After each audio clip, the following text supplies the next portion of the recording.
This video compares the U.S. government's policy response to the crisis of 2008 with its policy response to the economic crisis that began with COVID in the first quarter of 2020.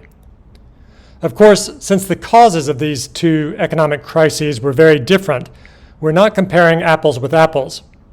The crisis of 2008 was brought on by the near collapse of the U.S. financial sector. The 2020 crisis was caused by a global pandemic.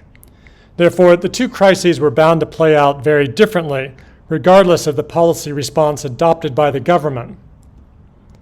The goal of this video, then, is not to conclude that one policy response was better than the other, but instead to consider what we can learn by examining the two approaches and the results they produced.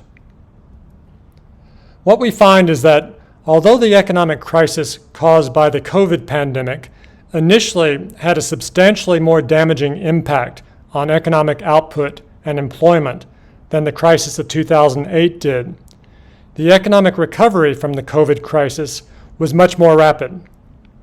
In large part, that was because the fiscal policy response was much more aggressive in 2020 and 2021 than that following the crisis of 2008. However, we'll also see that the faster recovery came at the cost of much higher inflation.